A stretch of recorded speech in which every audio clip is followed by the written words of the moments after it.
I'm Beth Irwin. I'm the president of the Williamson County chapter of the Native Plant Society of Texas, and we're going to start our meeting. Welcome, welcome. I know I have two guests. I have Sally Dobrinsky and Ann Kopp, who are over here, and I am not making them stand up and give their names. But you guys, we have some more guests in the back of the room, and I want y'all to, I'm not going to embarrass them either, but you members, go by and greet them before we get done. Our next field trip is May the 21st to the Waco wetlands and Waco National or Mammoth National Monument. We'll leave Georgetown, or you need to leave Georgetown at 8 a.m. to get there at the time to arrive, and that is 9:30 or so. Yeah. This is this will be real good because this talk he's going to give you tonight is going to kind of give you a training probably for a lot of the plants you'll see. Okay, wetland plants. Then our field trip committee, I'm proud to say, is finally putting up some more signs and spending some money like I want them to. And they have got new and refurbished signs on the Jim Rogers Trail in Williamson County, and they're doing a 6 p.m. for those of you who don't like to get up early in the morning, a 6 p.m. tour on May the 29th to go see the signs on the interpreter and welcoming children of all ages. So then we have another plant survey to Hidden Springs, June the 11th. They had kind of made an arbitrary decision that they were not going to have any July field trips, but they may be rethinking that. If they do, it will be something that's close and nearby and well in and out of your air-conditioned car in a fairly, not 2 hours in the sun. Let's put it that way. Okay. All right. And I'm sure that they will have some other cool field trips to in between. This is a kind of a synopsis of their big field trip that they just got back from at the end of April. They went up to Native American Seed, and there's the crowd being preached to by the at the hacienda at the facility there, and then there's a field of Wasatch daisies and verbena down here. And then I wasn't sure if this was a harvested field or if this was just real pretty mealy blue sage and wine cups. You talked about how we stick some interlopers into their field sometimes. Oh, okay. I thought this was interesting. This irrigation right here. So you can tell it's a crop. It's not accidental. That does not look good. All right. We've had some other things go on this last month in April since our last meeting, and Vicki and Marcia and Susie passed out golden crownbeard like you have back there at the back plants, and gave native plant info at the Gary Park Family Nature Fest. Lots and lots of people out there. Bless their hearts, the wind must have been blowing 40 miles an hour the whole time. It had to have been exhausting. We really appreciate them doing that. And we were going to give away 500 golden crownbeards this past Saturday at Round Rock at Meridian Charter School, but the active shooter situation that occurred at the same time shut all that down. So that was our last, and I think they think they'll do that again in the fall, or they'll attempt it again in the fall. So looking forward to doing that. All right, upcoming subjects for our programs. Next month, we have Erin Cord on planning to attract bats, and she's from Bat Conservation International. And I had the privilege of hearing her speak just on bats last week, and she was excellent, y'all. And what she's talking about planning for bats, like to help the bats that are flying around my neighborhood. She's not talking about planning like for bats to pollinate agave for tequila. She's talking about what you can do right in your neighborhood to help out bats and to help feed bats. So it's really good. It will not be recorded. So you got to watch it. Got to be here in person or on Zoom. So it will not be up later. But she has some outstanding pictures and videos. So it was really good.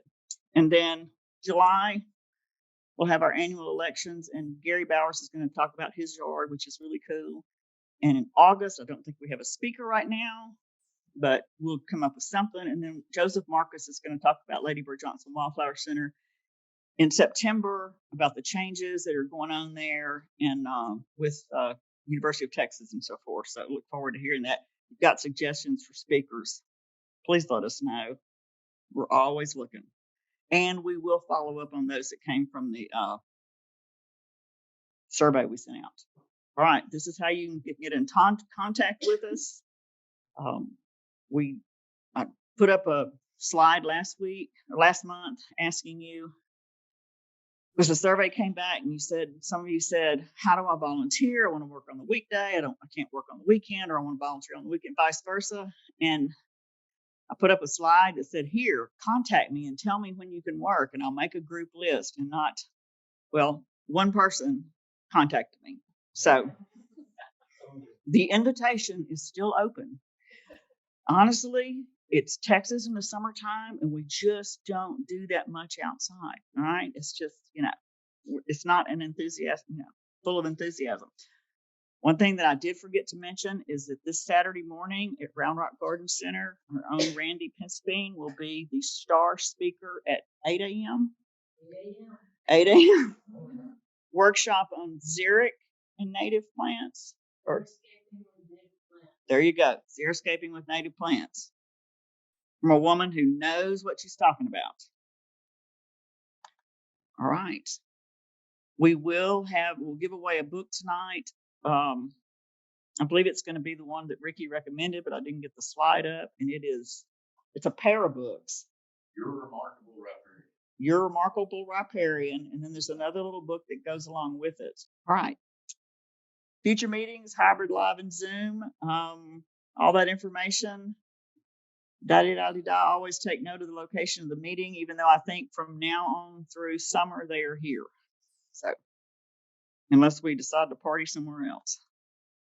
All right, tonight our speaker is those of us that work with the society on a regular basis. He's one of our favorite guys. We had him as a guest at our plant sale last September with his book and Range Plants of North Central Texas, a land user's guide to identification, value, and management. It's become, when we're working on plant sale signs and information about plants, we heavily use the Ladybird Wildflower Center database, but I keep that book handy too, because Ricky has insights to plants that aren't anywhere else. It's very interesting stuff.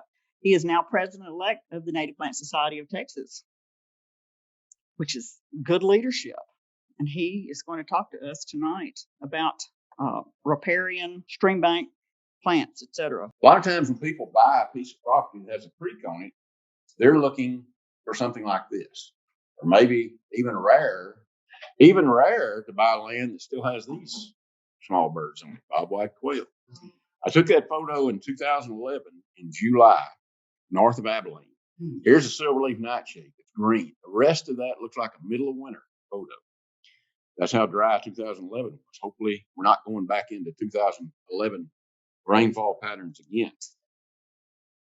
There was a wise Texan once said, saving the water in the soil must start where the first raindrop falls. Now, you may or may not agree with his politics, but he was a native Texan. He was a rancher, landowner in Johnson County, 36th president of the United States. But he was a rancher, so he recognized that we've got to think more than just the riparian area, but the uplands are important too. Here's a rancher I worked with out north of Abilene, Rob Haley. Definitely has love, respect, and admiration for the land. I was showing him the seeds of Leavenworth Oringo. He's got a little pocket magnifier looking at them. He's a one-man show. He's got 4 sections of land, and he does all of the work himself. Puts on dove hunts in the fall, so he's planting sunflowers, plowing, disking. Definitely respects and loves the land. Here's those seeds he was looking at. Here's a close-up from somewhere right in here. I cropped it out. Those seeds look like prehistoric animals. They've got white straws on the back of the seeds, and very unusual. Mother Nature drops these seeds on the ground in February.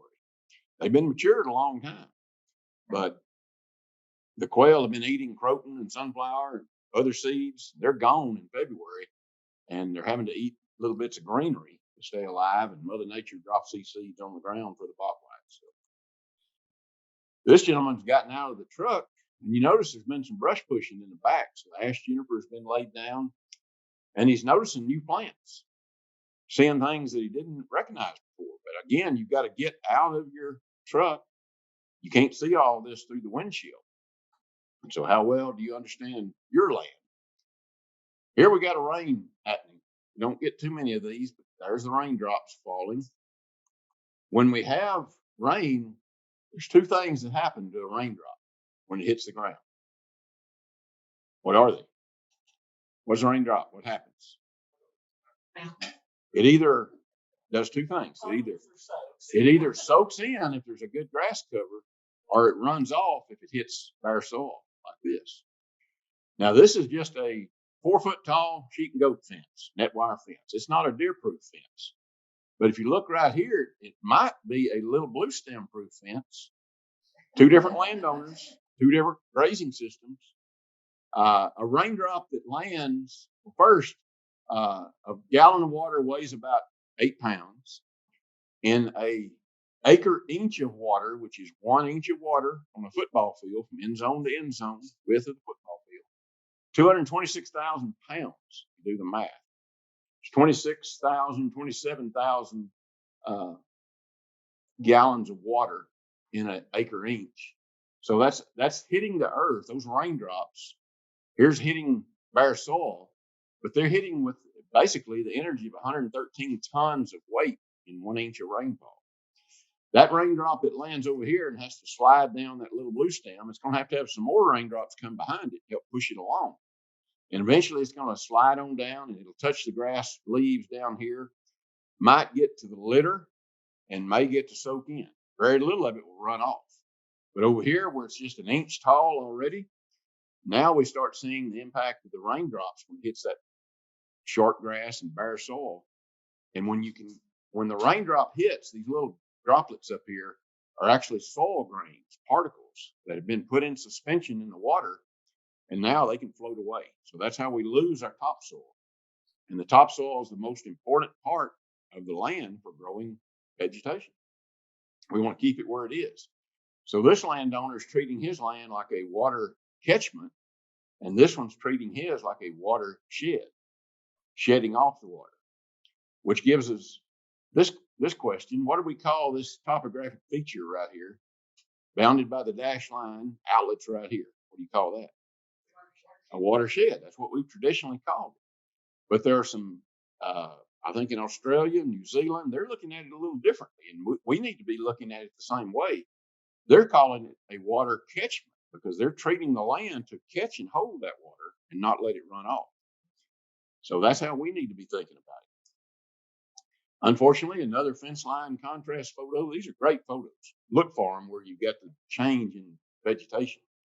This landowner over here, he's still thinking of his land as a watershed, and this one over here on the left is a water catchment. Which one's going to still be in the grass business the longest? One on the left, correct. So here's a drawing of how water flows down a creek.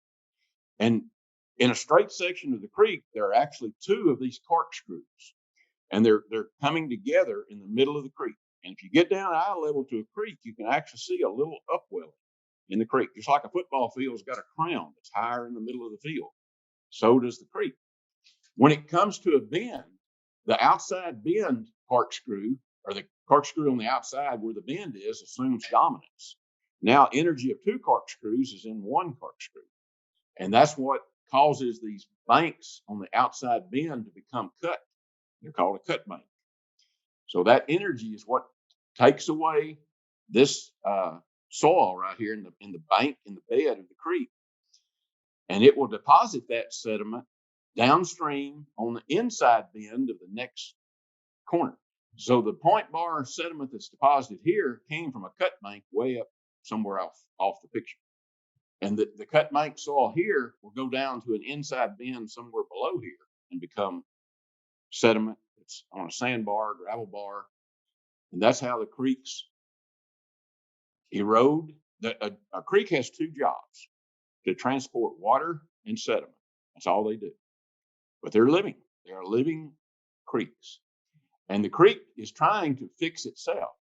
If we have excess water coming into the creek from subdivisions, shopping centers, big roads, that's an excess amount of water that that creek is having to deal with. And it will attempt to deal with it. We'll show you how. Emory Lane, Lane's balance, he developed this in 1950. He was a hydrologist. He studied water and sediment. So on this side of the balance beam, we've got water and we've got the slope of the land. And you can change the slope steeper or flatter, and the creek does that. It attempts to straighten or fix itself. Straighten was not the right word. It attempts to fix itself by changing the slope. Over here, we've got sediment from coarse to fine sediment. So just what I was talking about earlier, where we get a lot of runoff from concrete and asphalt, it's going to overflow this side of the balance beam, cause this needle to swing to the left to the degradation side. It's going to erode more. On the other hand, if something happens where the creek can't process all of that sediment, doesn't have enough runoff to move that sediment through, the arrow swings this way and it becomes aggradation, or it's a grading. It's building in, it's dumping sediment. Now, again, Mr. Lane was not a plant person, but Steve Nelly did a adaptation to this maybe 10 years ago, where he took an eyelet and screwed it into this wooden beam, brought it down here, put another eyelet, and on both sides, he matched those eyelets and stretched a rubber band on either side. So the rubber band represents vegetation. It takes the wild swings out of this area. It buffers the erosion and deposition using plants. So that's why plants need to be tied in with this. Here we have a hill on either side of a valley. And this is the high point right here, elevation 1,600 feet. It's 1,500 feet up here behind that. And that, when I was doing Zooms at home, that always popped up, and I couldn't see a lot of times what was written under it. And I wrote it, I couldn't see it, couldn't remember. But anyway, it's 1,500 feet, and that ought to be downhill. It looks like it's going uphill. So it's 100 feet of elevation change in 10,000 feet of valley length. You do the math on it, that's 1% grade, 1% slope. Straight line, the slope is just as straight as the valley length. But if the creek puts a little meander into that valley, and now we have 14,000 feet of channel length in the same 100-foot elevation difference, it's flattening out the slope. It's making the creek longer, which is flattening the slope. And now we've got 0.7% grade. If you really go a lot more meandering, now we've got 25,000 feet, and divide that into that 100 foot, we're down to 0.4% slope. Really flat, really slow moving. But that creek is trying to balance itself. Again, let's say that the creek saw that it had too much water. So it will increase, it'll move. It'll make the creek will actually do this cutting on the outside bend, and it'll widen. The width of the channel itself may not change, but it's going to move laterally. It's going to change. And so what that creek is trying to do is increase the length to flatten the slope to slow that water down. So that's what it's saying up here. It will attempt to flatten the slope and balance out the water. Now, if the creek realizes, okay, we've gone too far that way, we need to correct something. We're moving too slow. We can't move the sediment through. This little spot right here, the creek may just decide to cut across right there. And now it took away that length, which has steepened the slope, made the creek shorter, and to get that water and sediment to flow through. And when this becomes abandoned, what do we call these? Oxbows, yeah. So that's how this balance beam fits into riparian management. Now, here's a creek, a little simple stick drawing. There's the base flow. That's what the creek has if it flows water year round. If it's a perennial creek, it'll flow water in most years at about that elevation. If it's a seasonal creek, it'll flow water in the wintertime when the trees are not using so much water, but then when it leaves out, it may go dry. And then the third type of creek is an ephemeral creek. It only flows water as a result of snow melt or rainfall. So you may have one or two or even maybe three of these types of creeks on your place. But these functions that we talk about, they apply to the perennial and the seasonal creeks because they are in contact with the water table. The ephemeral creeks are not. So here is a bank full flow. This is just about to spill out onto the floodplain. And this should happen on about a 1 year average. You should have this flow right here. So your creek needs to get on a rise every so often. And when it does that, it's going to come out onto the active floodplain. It spreads out. The fast water is still in the middle of the creek where it's deepest. The slower water is out here.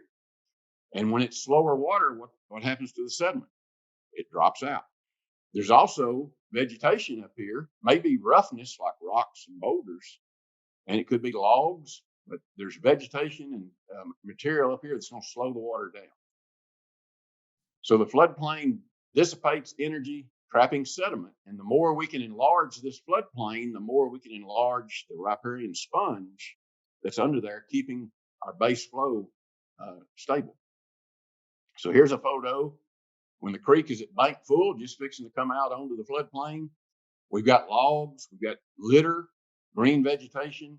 All of that is contributing to slowing down the water, dropping sediment. That sediment will then become incorporated into the floodplain and make the creek healthier. So once again, here's our water table, giving water to the creek, and then the creek gives water to the water table. So in a flood, a lot of water is added to the water table, and it makes the water table enlarge, which again is what helps to keep our creeks flowing permanently if they're perennial creeks. So flooding is a good thing to a creek. If your house is flooded, that's not a good thing. Flooding in a creek's world is a good thing. But a lot of times, especially here in the Blackland Prairie, we have creeks that go wild and they begin to cut down. And this is usually some problem, too much water, too short of grass from grazing, too much asphalt and concrete. Something contributes to it, begins to stress that creek, and it will cut down, and then it'll begin to widen. Maybe it hits a hard clay layer or something, can't cut any lower, and it begins to widen. And it's a nasty looking creek when it's doing this, and there's not a thing you can do about it. Get out of the way, because it's going to eventually reach an equilibrium that now it can handle the water flow that's coming into it. That's what you used to have. This is what you have now. So it's a bigger channel, but what the creek will try to do is it will attempt to fix this. Here's a view from up in near the Red River of what it can look like when on the left side, notice the vegetation is still here on this side. It's cutting, but not as bad. Over here, this is Bermuda grass. They cut all the trees, grubbed them out, planted Bermuda grass, probably left one row of trees right on the creek bank because they were too afraid to get the dozer that close. When that one row of trees fell in, nothing was there to stabilize the creek bank. Bermuda grass roots can't do it. So it's eating this away more so than it is this way. So again, native vegetation is always needed and useful. So what happens to our creek with the water in it? Here's the down cutting and the widening, and our water table shrinks too. It goes away because gravity is the water's, way down here now. So all the vegetation that was up here is now going to be gone because it's dried up. It has to have wet roots to support these wettest plant categories. And without that wetness up here in the floodplain, we lose those plants. And you'll start seeing mesquite, prickly pear, and yucca showing up right here in the floodplain because now upland plants are better adapted to growing there. So here's our bank full discharge again. Now when the creek down cuts, bank full is still down here. It never gets out on the floodplain. So all that energy stays down here. Even if we get another inch of rain, that's what's contributing to the down cutting and the widening. So it's a problem. and we lose access to the floodplain. So the floodplain doesn't get any larger. In fact, it begins to dry out up here because there's no more water. It's 10 or 12 feet down here to where the water is, and the plants can't survive. This is from somewhere between Waco and Cameron. That dirt clod right there, I didn't see this place, but they said it was about the size of a refrigerator. So this is a part where there was a creek over here, and they wanted to be able to drive across this pasture with the tractor. And so they put in a waterway right here, and that's not where the creek wanted to be. And so it's down cutting, and it's going to widen, and it's going to fix itself. They should have left it alone, but we don't understand the creeks sometimes. These head cuts, these waterfalls, they look pretty, sound pretty when they're gurgling across, but that is active erosion happening, and it's a head cut that's going to walk upstream. It's going to walk up this channel until it hits something hard enough to stop it. Rock, ledge, a concrete bridge abutment, something like that. Here's one in a pretty well vegetated riparian area, but something downstream happened to where it changed the creek and caused that creek to downcut. This is a small tributary. Now the tributaries have to react.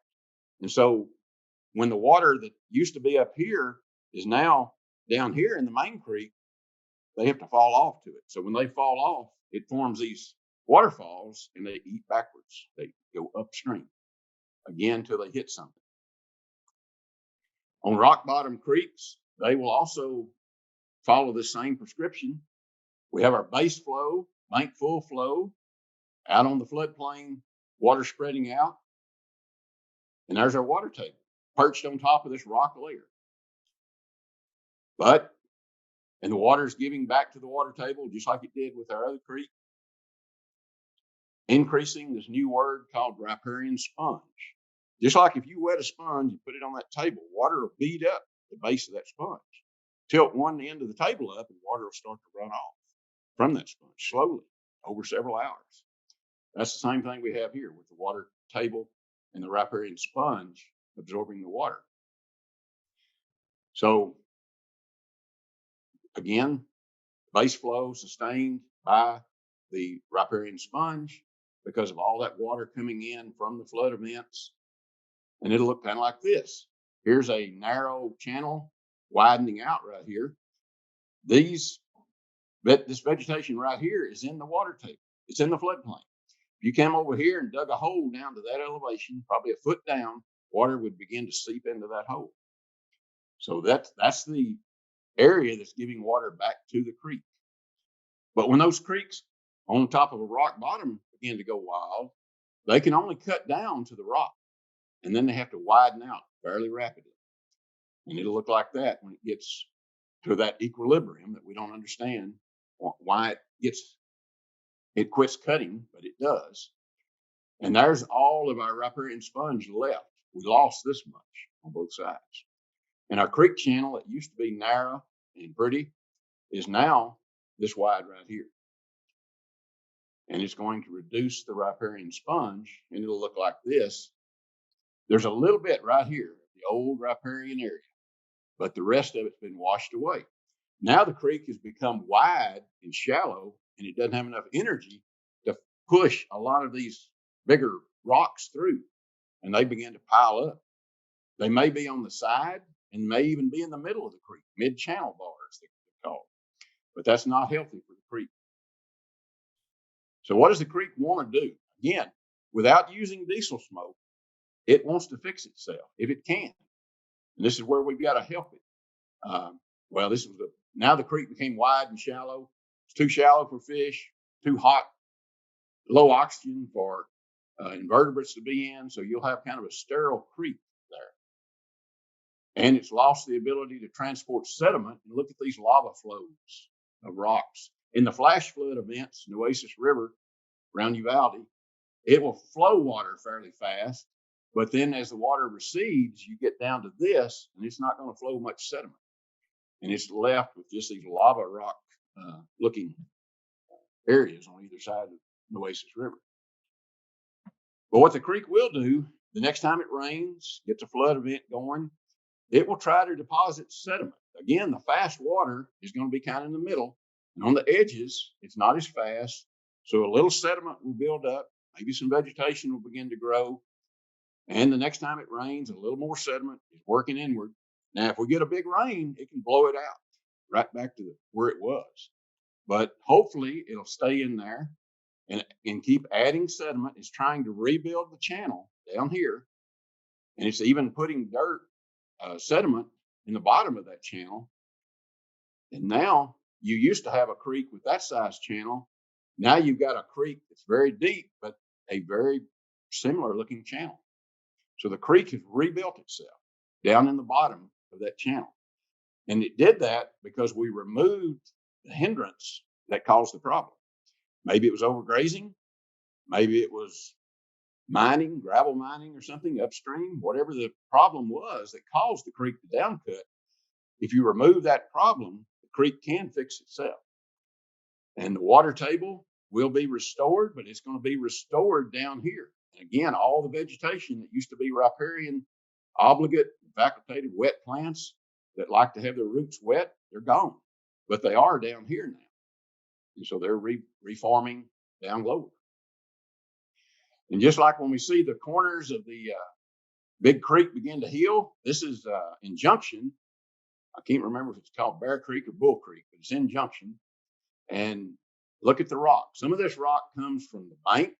Some of it comes from the uplands. Some of it, it's just a rocky county anyway. But a little bit of vegetation begins to grow in these corners. And eventually, when it reheals itself, the old floodplain was up here. Now that's an abandoned floodplain. And our new floodplain is down here. Here's our new creek channel. And all of this is riparian vegetation that has fixed the creek. No diesel smoke spent. So no money really spent to fix this. We removed the problem. Can these rock bottom creeks fix themselves? Very much the same way. A little bit of sediment and gets added. And sometimes it can even build it back up to where the creek is just about what it was prior to that erosion. Here's Steve Nelly on a spot that you can see some rock, but there's clay, there's vegetation, switchgrass back here, spike rush. Different plants have come in because that sediment was allowed to remain, and it's re-healing itself. Now, what's the problem with this creek? Is it erosion, or is it maybe grazing management? This is a hill country photo, so this could be axis deer, could be white-tailed deer, could be sheep, goats, cattle, horses, llamas, whatever. But there's too many. So this creek is not going to fix itself until you remove or moderate that hindrance. Moderate the grazing, get some more vegetation growing up here. And what the creek will try to do is establish a channel, and then it will fill in with sediment and reform down lower, just like we saw earlier, this new creek at a lower elevation. So there's you can look it up online. There's a publication that deals with properly functioning creeks, PFC. And the definition says a properly functioning riparian area will have adequate vegetation, landform, such as rocks, boulders, or large logs. And we're going to concentrate on the vegetation part of this to dissipate the energy of the floodwater, slow it down, reduce but not eliminate erosion, because erosion is natural. The creek needs some erosion to transport the sediment. Stabilize the banks of the creek, again with vegetation. Trap the sediment in the floodplain. Enlarge the floodplains and provide floodwater retention. So we can actually slow the water down and get it into the soil rather than letting it flash through town as a flood event. And provide groundwater recharge into the riparian sponge. Now, let's talk about some different types of plants. If you're a rancher, you come from a ranching background, you're more interested in the grasses because that's what feeds your cows. If you're a wildlife manager, you're more interested in forbs, shrubs, and trees. Forbs, broadleaf weeds, that's what the wildlife are using. Either it's browse to graze or seeds to eat. But what about these cats in the middle right here? A whole new group of plants we need to learn, sedges and rushes. There's two functional groups of riparian plants, colonizers, stabilizers. The colonizers are the first plants to show a hint of green on a fresh sandbar, gravel bar. The first plants that come in. Their job is to stabilize that recent deposition of sediment. The only problem is they're weak rooted and they may get blowed out with another rainfall event. But their job is to get there first. They can spread, some of them by above ground stolons or underground rhizomes. They're critical to getting recovery of the creek. Here's an early colonizer, water primrose. Notice the stolon is running out across the water, but look at the shape of these leaves. They're spoon shaped early in the year. Later on, they go to this long tapered boat shaped leaf like Maximilian sunflower, same plant, but water primrose. Here is giant ragweed, and this is about the size they are right now, about a foot tall. Notice the leaves, it looks like it has a mitten on, glove, a thumb and a mitten, and then it has a matching pair over here. That's a good idea for the leaf when they're small. Spike rush, this is in the Eleocris genus. It's not a grass. It may look like a grass. I'll show you another photo of it, how you can tell it. Now let's talk about the stabilizers. These are the stronger, more well-rooted, and very robust plants that will come in slower, but they can come in and stand high flow events. They can withstand erosion. They have deep fibrous root systems, oftentimes rhizomatous, or they have stolons that will form a net over that new sediment. And they provide bank protection, dissipate energy. We have both herbaceous, grassy, and forb type stabilizers and woody stabilizers. So y'all recognize this one? Indigo bush amorpha, there's the name. These plants are talking to you. Does that plant, is it saying, I like to grow in the water? I like to have wet roots? We got to learn to listen to the plants. About this time of year, maybe well, it may have already happened. I don't remember. It'll have these purple spikes come up on the plant. I don't think I've got another photo right there. Here's Salado Creek, south of Belton. A recent high flow event has stripped away the soil right here from these sycamore roots and deposited it downstream somewhere. Here's some gravel bar. Here's some litter, log been added. But that sycamore is a strong stabilizer. Not only does it have strong upright trunks, but look at the root system it has. The next time it rains, it'll put sediment back on top of that and vegetation will grow again. That's the way a creek works. Here's the one that has the spike rush. You might can tell it to me under a magnifier, it looks like it has a pineapple sitting on the end of that stem. So you see that's going to be a spike rush. And if you want to be a specialist in something, become a specialist in the spike rushes. There's 75 or so of them. The people that can identify them have to have a microscope, and they look at the seed heads. That's how they tell them apart. Very difficult to ID. Switchgrass, one of our native grasses. So spike rush and switchgrass working together, they are protecting that little patch of ground right there. They need some help, need some more plants to fill in. But that ground right there is not going to wash away. It'll become bigger because of sediment deposition over time. At the bottom of that handout that you got are these categories. And if you're listening in, this was emailed to you, I believe, hopefully. So you should have access to it. There's 5 wetland indicator categories. There's 2 boxes at the bottom of that list that has the 3 columns of plants. One of them is the wetland indicator, one of them is stability rate. So we're going to go into the 5 wetland indicator categories. Obligate wetland. And then where it says wetland, we're also going to use riparian as interchangeable. So the obligate, OBL, 99% of the time, it's going to be with wet roots. And those plants are at the top of the page there as well, on all 3 categories, the grasses, the forbs, and the woody columns. The obligates are at the top. So, but 1% of the time, it could be on an upland. but traditionally these are going to be found in our riparian and wetland areas. Facultative wetland, FACW plants, from 66 to 99% of the time, they will be with wet roots. But up to a third of the time, they may be on an upland somewhere. The ones that are right in the middle, equally likely to be on a wet area as a dry area, are the facultative plants. And the ones that we want to manage for our creeks are these three we just mentioned: the obligate, fac wet, and facultative plants, because these are the wetter plants that benefit from being down there on the creek. They're adapted to being with water, and they can grow. The facultative can grow in the wet or the dry. So that's also a benefit when we have these droughts. Now we're getting drier and drier. Facultative upland is the exact opposite of fac wet.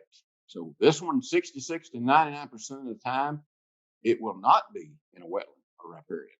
But up to a third of the time, it can be down in our riparian areas. Some of those fac up plants, if you look down, look at the woodies. What is Osage orange?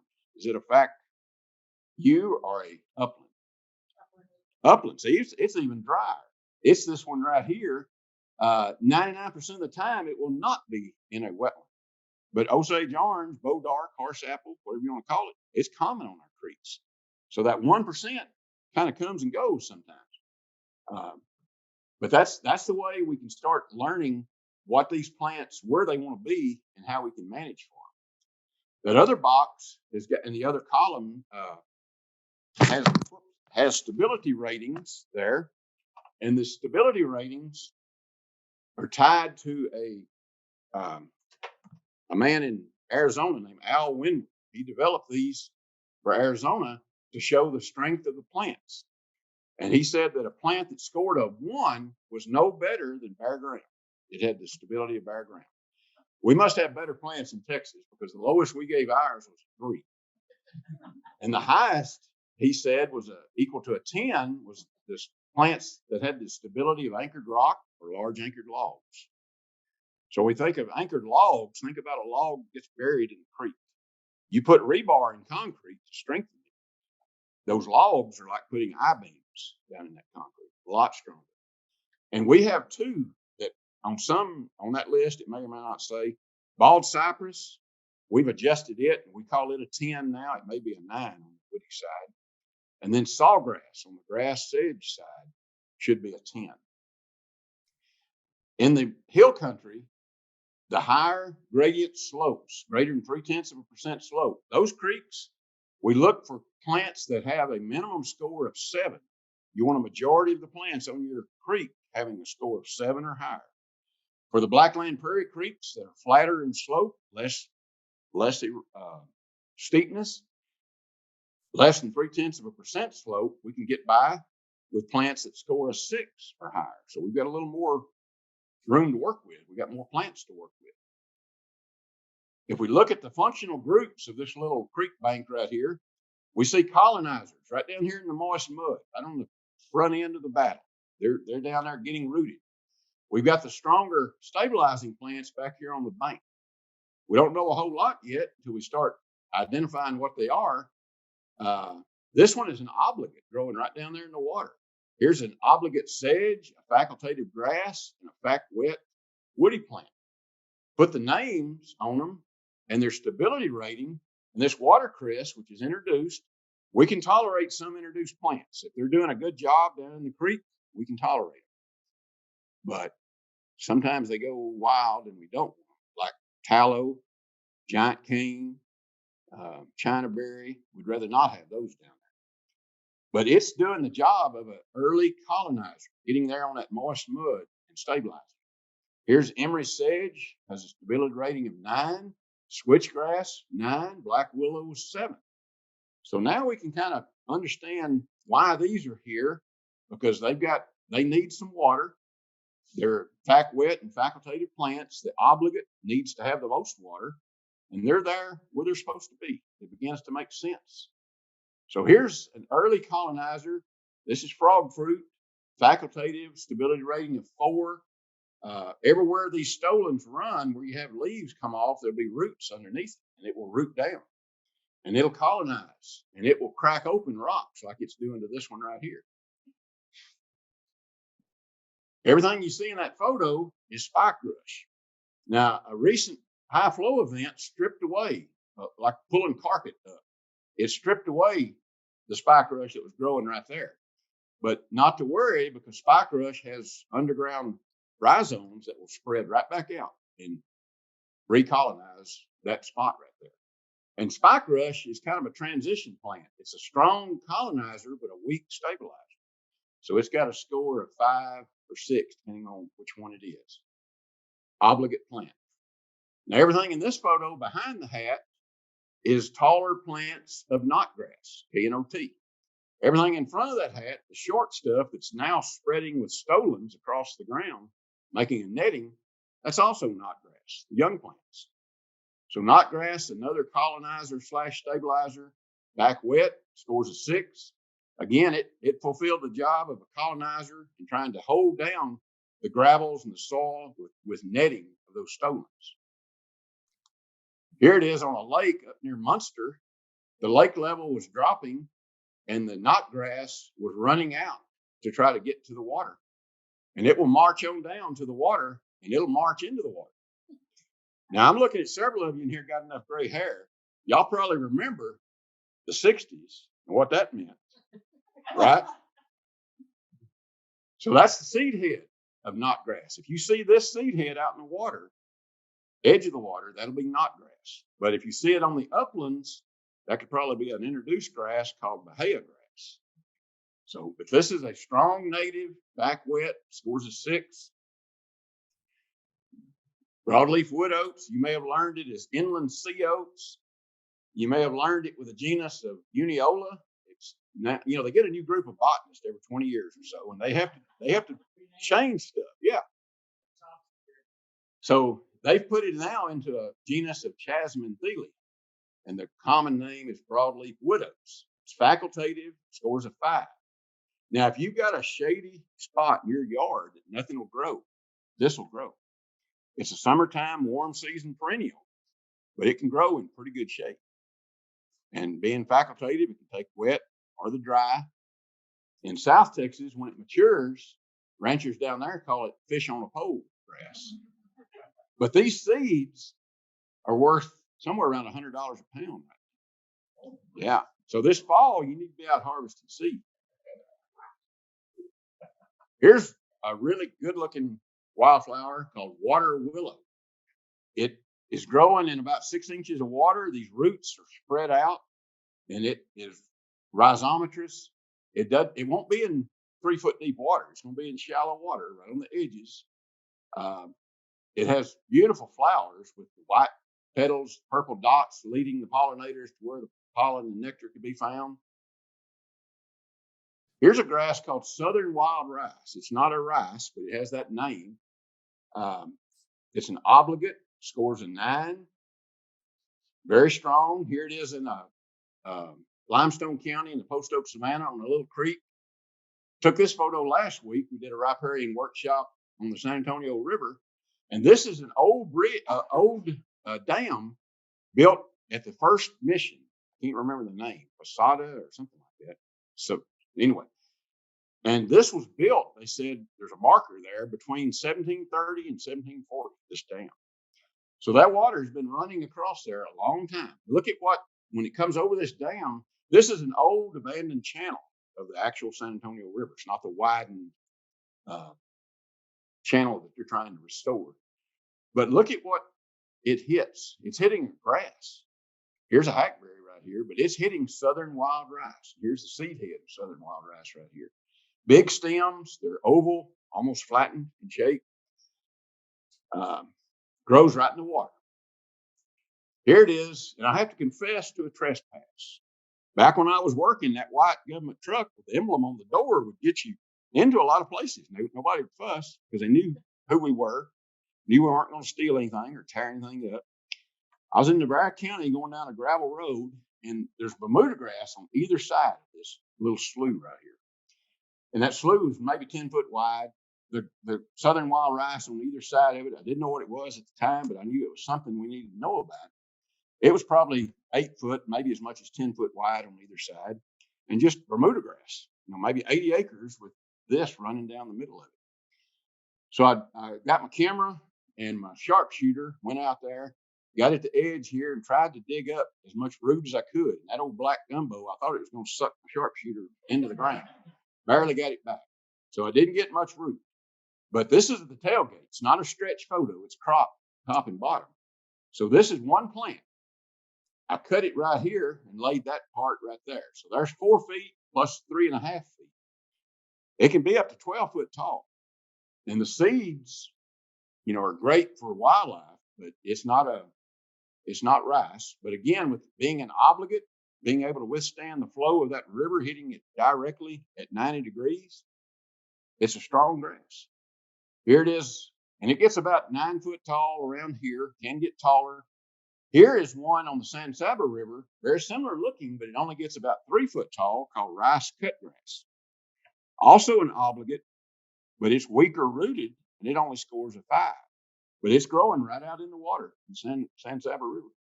So both of these are excellent native grasses. Both of them, the name of cutgrass ought to give you a clue that if you run your hand down the leaf, it's going to cut you. Both of them will do that. My favorite sedge is this one right here, emery sedge. Notice the weeping, bowed over leaves. That's your clue when you see a photo that that's emery sedge. A strong stabilizer, scores a 9. It's obligate. It's growing in the edge of the Brazos River right there in Palapino County. If you went down to the ground right here and broke that off, because you can't pull it out, it's too well rooted to pull it out of the ground. Break it off and then look at it. It's going to be triangular. So sedges have edges, brushes are round. That old thing holds true. So there it is on the Brazos River. Here it is in any of the Edwards Plateau counties, the hill country. Look at that bowed over shape. Here it is on a restored wetland up in the Blackland Prairie east of Dallas. We didn't plant that there. It came in on its own, because that's the neat thing about riparian vegetation. It can get broken off in a storm, float downstream, get caught in some sediment, and it'll regrow. Whether it's a stem, a root, it'll regrow. Here it is on the bank of, I think it's called Bear Creek in Tarrant County on the DFW airport grounds. Now, west of the airport, there's a lot of housing. At one time, this was the floodplain because emery sedge does not grow where it's dry. 99% of the time, it's going to have its roots in water. Look how far down water is. This creek is down cut and begun to widen. And so this is probably 5, 6, 7 years ago. If we could go back and find that spot, either this has been widened out and lost, or it's dead because the roots dried up. Because the water, the riparian sponge is too far down below it. Here it is, Salado Creek, right here on the edge. This photo was taken to show the kids having fun in Salado Creek. But you can see emery sedge right here, Johnson grass on the right, water willow, black willow. So you can learn a lot from a 1960 photo about what the creek looked like back then, how healthy was it. And bathing suit styles too. All right, here's emery sedge 1 mile below Possum Kingdom Lake. The dam is 1 mile to the right of that. That bridge there is Highway 16. If you've ever been there. That bridge was built by the Works Progress Administration in the 1930s. Still there. That patch of emery sedge, I put some arrows there just to mark some points. Now, you can maybe pick a point right here. This is May of 2008. We're going to go forward to November of 2008. Is your point still there? That doesn't mean a whole lot until we realize what happened in between. And look at how tall these arches are. In between May and November, they opened every gate, PK Dam. And it flooded that depth for 5 to 6 weeks. So again, before the flood event, after the flood event, that was way back in 08. Wonder what it looks like now. Well, in 19, I went back, and it's roughened up a little bit. If we go back, see that pipe right there? That pipe is right here. So some of the soil has been lost, but remember, 2015, we had record rainfall. 2016, the same thing. It's had some more floods come over it. Fortunately, what's coming in is switchgrass. This tall grass that was back here, it's moving in. And if we go across on this side of the bridge, Here's all of this is switchgrass, some forbs too. And I don't have to confess to a trespass here because this is Brazos River Authority, and the fishermen had knocked the fence down, getting to where they could fish. But I'm pretty far off the bridge. Look at the emery sedge right here. And now, once the leaves have fallen off by November, there's more emery sedge. Here's that recent sediment. Again, just 1 mile below the dam. There's so much energy coming into that channel when it was flowing bank to bank. So this is now the new floodplain. Here's the river. And up here is abandoned floodplain, or very, very drastic floodplain if it gets up that high. So what is the switchgrass? It's this big, tall, kind of out of focus grass right here. It can grow, since it's facultative, it can grow where the water is. It can grow up on a prairie in Haskell County, a long way from water. So again, facultative, fac wet, and obligate plants are the ones we want to try to manage for. Eastern gamma grass, the most palatable grass that a cow will ever wrap a tongue around, is this grass right here. It's been grazed out of most pastures from 150 years of grazing, heavy grazing sometimes. The leaves are bigger than Johnson grass. It's taller than Johnson grass. Here are the seed heads up here. We look at them a little closer. Here's the male flowering part of the plant. Here are the female pistillate part that produces the seeds, and the male part falls away after the flowering's over. Here are the seeds on mature stems, and they will break apart like little kernels of corn. And it used to be in the corn family. So it's a facultative plant, scores a 9. So if your creek, you feel like you have to do something to help it, you can buy a seed of switchgrass and eastern gamma. If you buy a switchgrass, ask for the Alamo variety. The Alamo is a bottomland switchgrass. The other one that they have is called Blackwool, and it's an upland switchgrass. We used to have a really good variety of eastern gamma grass that was found in a native stand at Gatesville. The landowner started growing it and using it on his land. He started selling the seed called Texas Sioux, named after his wife. He passed away a few years ago. The family sold the land. The new owner said he's not going to continue with that business. So that Texas Sioux strain will only be found where it was planted, and hopefully somebody can spread seed around from that because it was the most adapted in our area. We have 2 wild ryes, Canada wild rye and Virginia wild rye. Don't confuse them with ryegrass, which is a terrible, invasive, introduced cool season annual. These are perennial cool season grasses that will grow after the tree leaves fall. They're down there on the creek and they're growing. They're very desirable. Facultative, score a 5, maybe a 6. Look at some of the woody plants now. Black willow, fac wet, scores a 7. Cottonwood, 6, fac wet.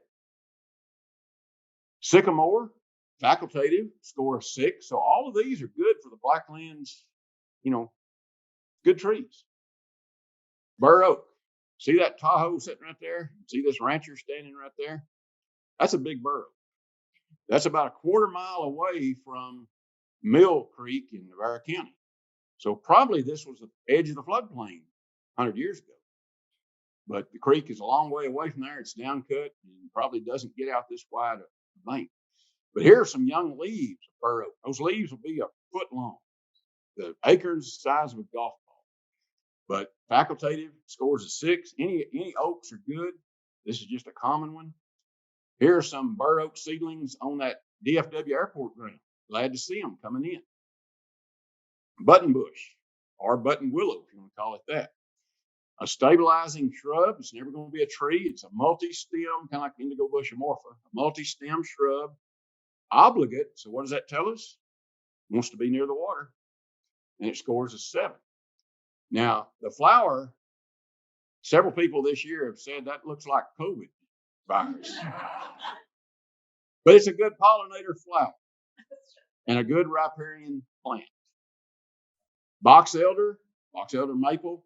These pea green, light green colored leaves are your clue. And the leaves are bowed. They're kind of floppy. And they have 3 leaflets on one leaf. So don't confuse it with poison ivy, because this is a tree, poison ivy is always going to be a vine. Tack wet scores a 6. Green ash, y'all are on the transition between green ash and Texas ash. Texas ash grows further west, the Edwards Plateau. Green ash is from East Texas to here, and we're in the overlap where you might have one or both. Green ash leaves are long and tapered, shaped like a football, broadest in the middle. Red Texas ash are going to be more rounded, and they won't have such a pronounced tip as we see on these. So a more rounded leaf. And they both have these winged samara seeds that will helicopter down. That's how they spread. Plus they get in the water and they spread. Rough leaf dogwood. We have 2 dogwoods, the flowering dogwood in East Texas. Y'all might have a few here. It's more east, but flowering dogwood you certainly have. And it's one of the few white fruited woody plants that we have in Texas. The flowers of the dogwood are only about a 1/4 inch to a 1/2 inch across. The flowers of flowering dogwood are huge, 2 to 3 inches across, but they both have 4 petals. American beautyberry, should see this around. Magenta colored, beautiful fruits. The opposite leaves, big leaves, but it's not a strong rooted plant, so it's got a score of 4. And now we're beginning to get a drier category, facultative upland. Osage orange, bodark, whatever you want to call it. What causes a browse line on trees? Browsing. Goats, sheep, deer. If you drive up and down I-35 between here to Dallas, Fort Worth, look on both sides of the road. The most common plant is going to be a hackberry, but they're all browsed. And some of that land doesn't have cattle.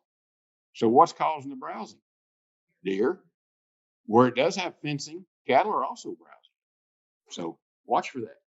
But Osage orange is an upland, so that means 99% of the time it will be here in the uplands, not in our riparian area, but always sure see a lot of it for 1%. It scores a 6. All right, now we're going to look at some photos that were taken up in Oregon, on the dry side of Oregon. Wayne Elmore, who's now retired from the National Riparian Service Team, came to Texas years ago and gave us training on riparian management. This was at 3,500 foot elevation, 12-inch rainfall, basically like Fort Stockton rainfall. This creek is on a big ranch, and it was never homesteaded, never purchased.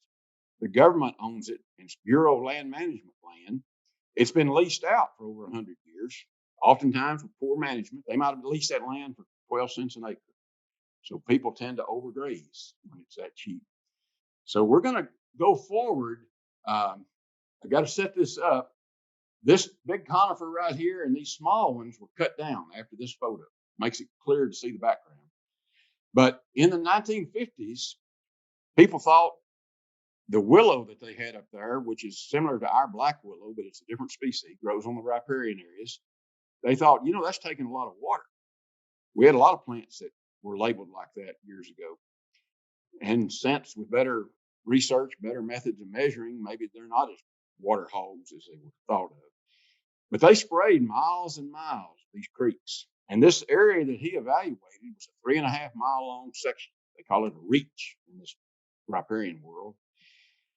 And in the 1950s, mid to late 50s, these creeks were sprayed. In 1964, a major flood event happened, over 100-year flood. And those tree roots had now dried for several years.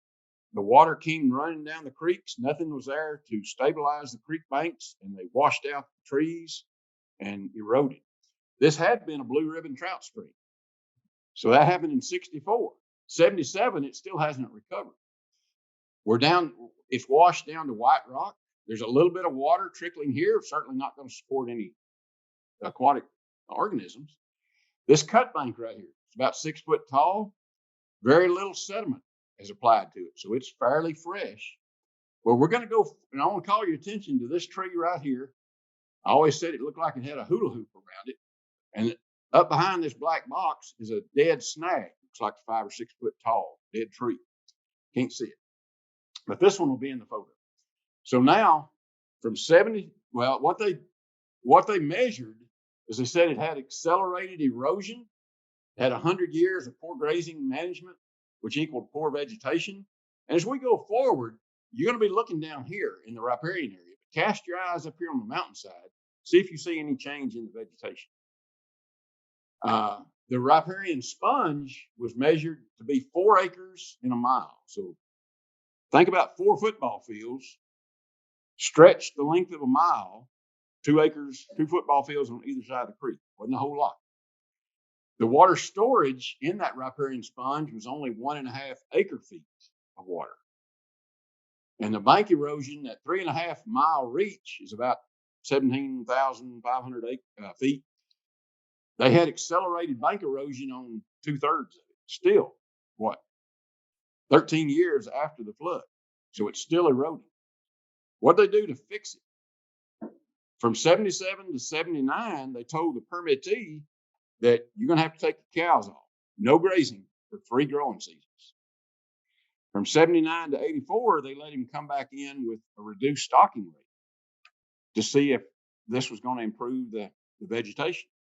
And then from 85 to the present, it's operated with a grazing system that they only graze, and these are huge pastures. This may be 50,000 acres, huge leased land packages. But this stretch where Bear Creek is only grazed in the wintertime. So it's got all spring, summer, and fall, however short it is in Oregon, to grow and be healthy. So that's the change. That's how they tried to remove the hindrance, the problem. And here's what it looked like in 83. There's the hula hoop tree. There's the snag, I think right there. Notice this cut bank beginning to get some layback of sediment onto it. Vegetation's starting to grow. When you got a vertical bank, nothing can grow. But flatten it out to a 45, and plants can grow. Look over here, we've got deposition of sediment and riparian plants growing. Look up here, not much change in that vegetation. We'll go from 83 to 86. There's a hula hoop. Now, I'm going to introduce a highly technical term, and y'all are going to be trained tonight. You're going to be free to use this from now on. As the creek begins to heal itself, the riparian sponge area widens on either side of the channel. And the technical term is the channel is narrowing up. Put that in your memory bank. So, because the creek is becoming more efficient at transporting the water and the sediment, the channel is narrowing. It's building the floodplain. So from 86, June of 87, they had a flood. Look at all the mud footprints where they walked out there. You think that just destroyed all that progress we made? June of 87, August of 87. To a creek, a flood is a good thing because it brings sediment, brings nutrients, brings plant parts, pieces that can become incorporated into the floodplain. Go forward next year and look at it. It's healed up. And what did the creek channel do? Narrowed up. Yeah. All right, let's go forward. What happened here?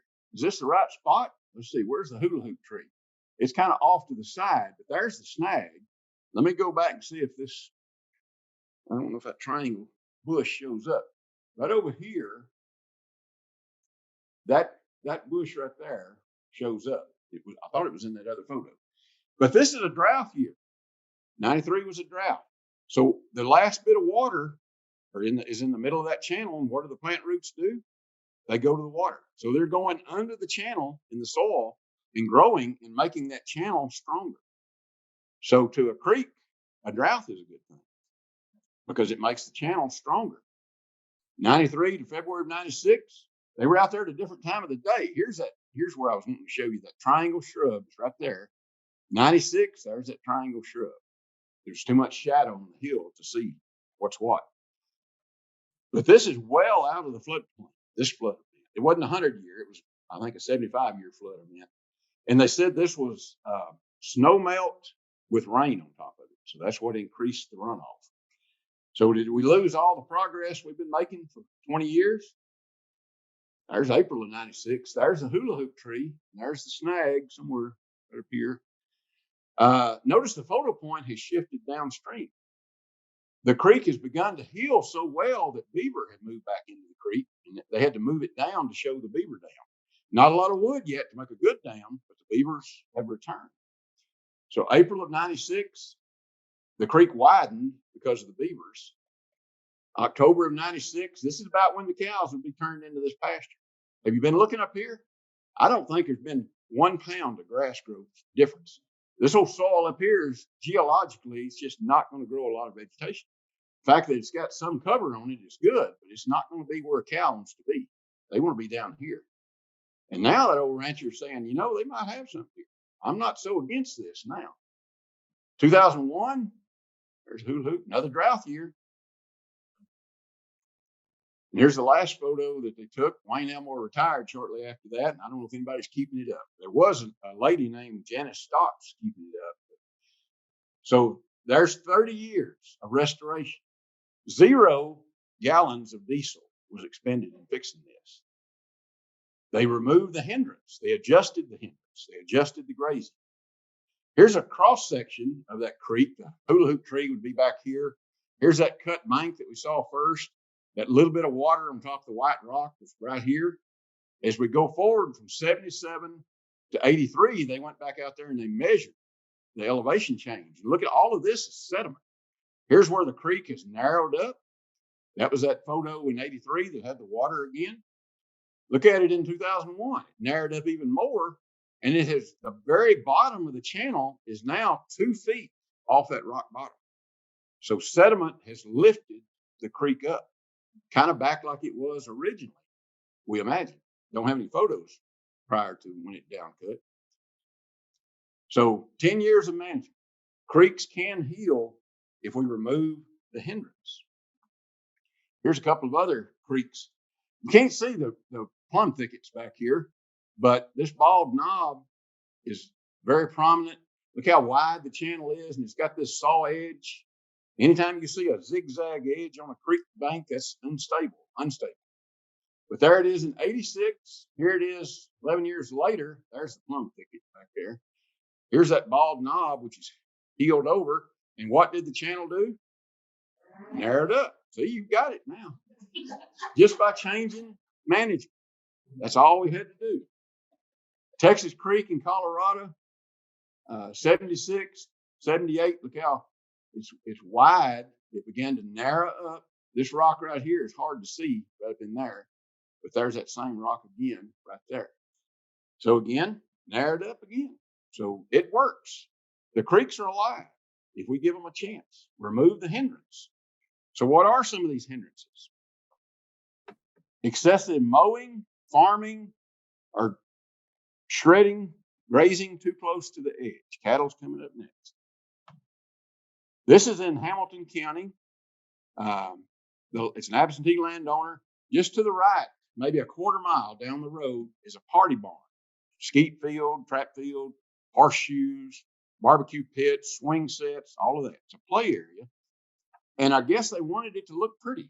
So they mowed it. Look how close they got to the creek. Think about all the trees that are trying to come up, but they get mowed over. Behind this deer feeder right here, there's a fence. The same owner that owns this owns that back there. That's the potential of that creek. What it could look like if they would quit mowing so close. And I've never talked to this owner, never seen him. We've had permission to go out there for wildlife contests and things. I was out there in the summer of last year.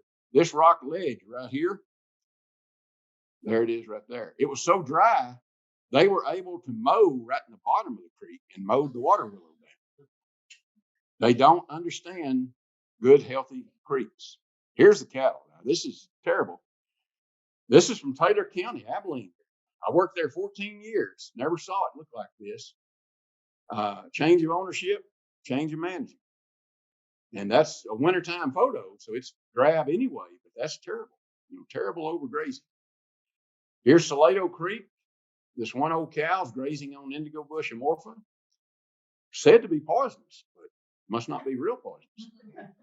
So even if you've only got 1 or 2 cows, they've got the choice of the most palatable plants out there. So they're going to eat the best.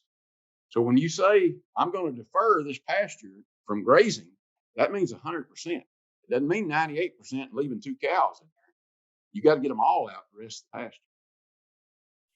Excessive population of exotics, native whitetail, feral hogs, these axis deer, right down there in the creek. It's where the water is, where the shade is, where the better vegetation is. Sometimes there's too many of these, especially in the hill country. They're exotic. You can shoot them any day of the year. And they're all very allergic to rapid application of high doses of lead. So you can control them. But it takes looking through the scope. Manicured landscapes next to the creek. I think this is the HEB grounds, Frio River, outside of Lakey. Beautiful spot.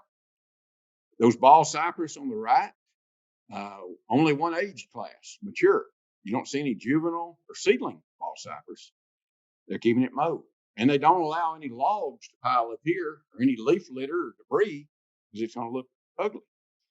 Now, if HEB owns 3 miles of the Frio River and they have 100 yards of this, that's not going to be a problem.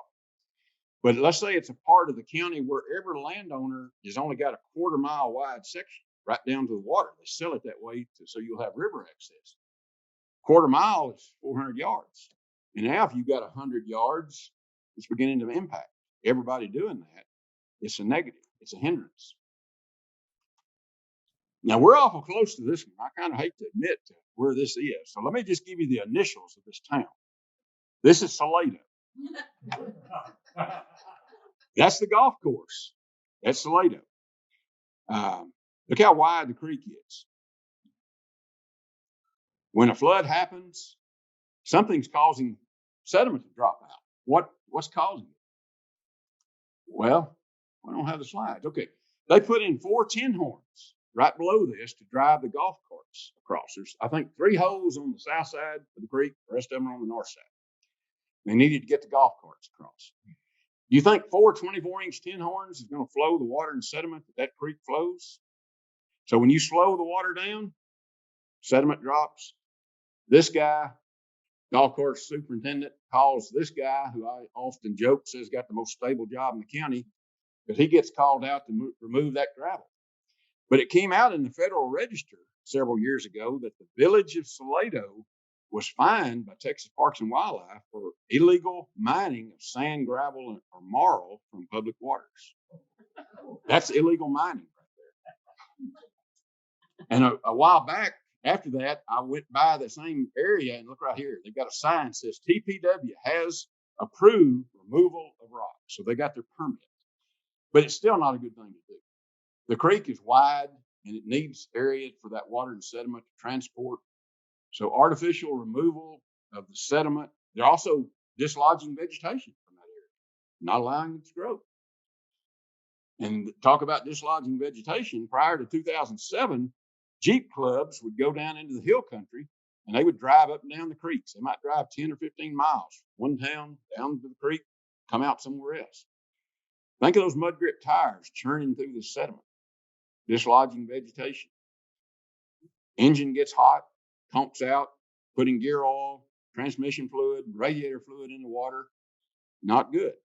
But in 2007, the Texas legislature made it illegal to drive a motorized vehicle in the public waters of Texas, except for the Canadian River and the Red River, because those share boundaries with other states. But it's not legal to drive a UTV, a 4-wheeler, anything else in the waters of Texas. But we still see tracks, but we see less of them because of that law.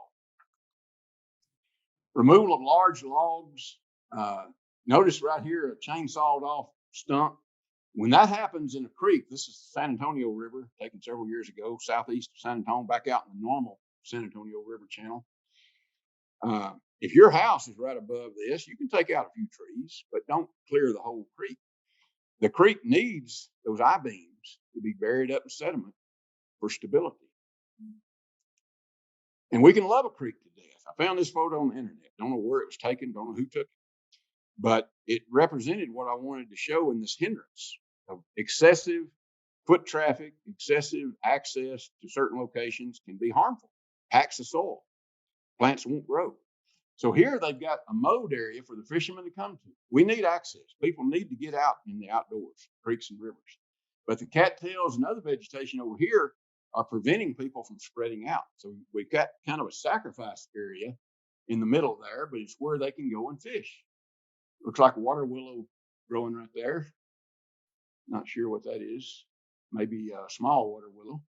So we need these. So excessive, though, it does affect the ground.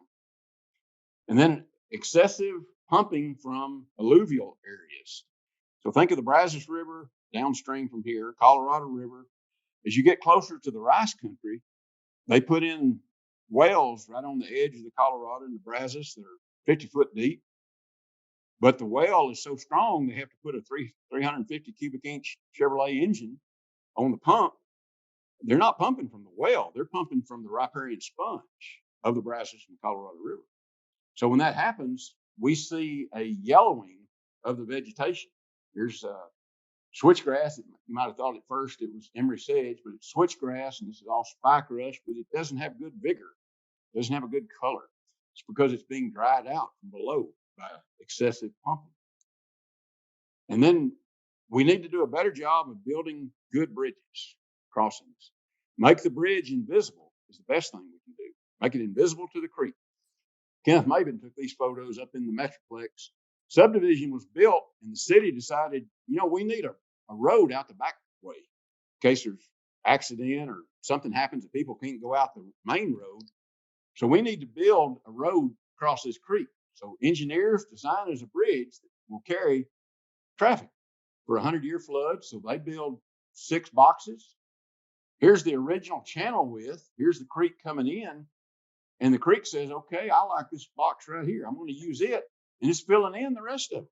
But the creek went from being that wide to this wide. So the sediment drops out, fills in. Here it is coming downstream down from that bridge. And what they should have done, because now the city has to go in there and clean that out every so often. It's not a good deal.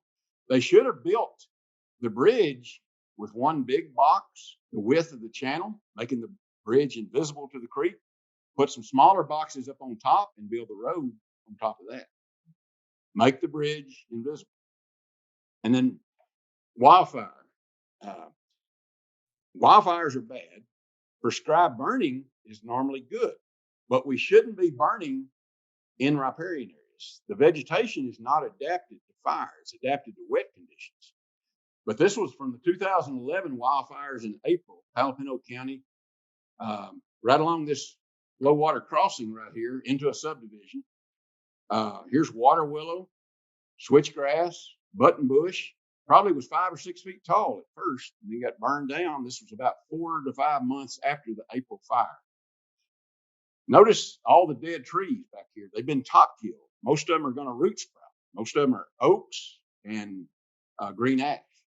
But notice this little natural berm right here, because 5 years later, we went back to the same spot and took another photo. There's that earth berm, but notice all the trees are down. The developer cut the trees down to make it look better in the uplands. But notice how many of them are root sprouted and coming back. But look down here. Here's the rock crossing, concrete crossing. Here's water willow. Here's the switchgrass. But 5 years later, that buttonbush has not made much growth. So burning in our riparian areas shouldn't be done. We need to burn the uplands, get rid of some cedar, young mesquites. We can do a lot better with burning on cedar than we can mesquite, but it works good on prickly pear too. And then we don't need to do any of this. One landowner in Salado planted elephant ear on the creek. If they had just went and talked to the folks at San Marcos, they would probably have told them, don't do that. We made a mistake years ago. So elephant ear in Salado has spread downstream as far as I can find in town, about 2 miles from where it was planted. And after that, you're on private ranches, and that's one big ranch. It's very private, won't let anybody in. So I don't know how far down it is, but I've got photos of it in several locations. Here's some right here. Salado Creek dumps into Little River, and Little River dumps into the Brazos. So eventually, elephant ear will be in the Little River, and it'll be in the Brazos. Another invasive is giant cane, Arundo donax. Cattle will eat this plant if they have access to it, but too often they're fenced out of it. a landowner in Hill County years ago told me that the only good thing about this plant is that it hides junk cars and big snakes. And a trivia question is, it and bamboo are the tallest grasses in the United States. Neither are native, but this is a grass, and it can get 12, 15, 18 feet tall. So to sum it all up, the creeks can heal without any diesel smoke being used, given time, removing the hindrance, which leads to better management. And so that's what we need to do to make the creeks better. Any questions? What I got?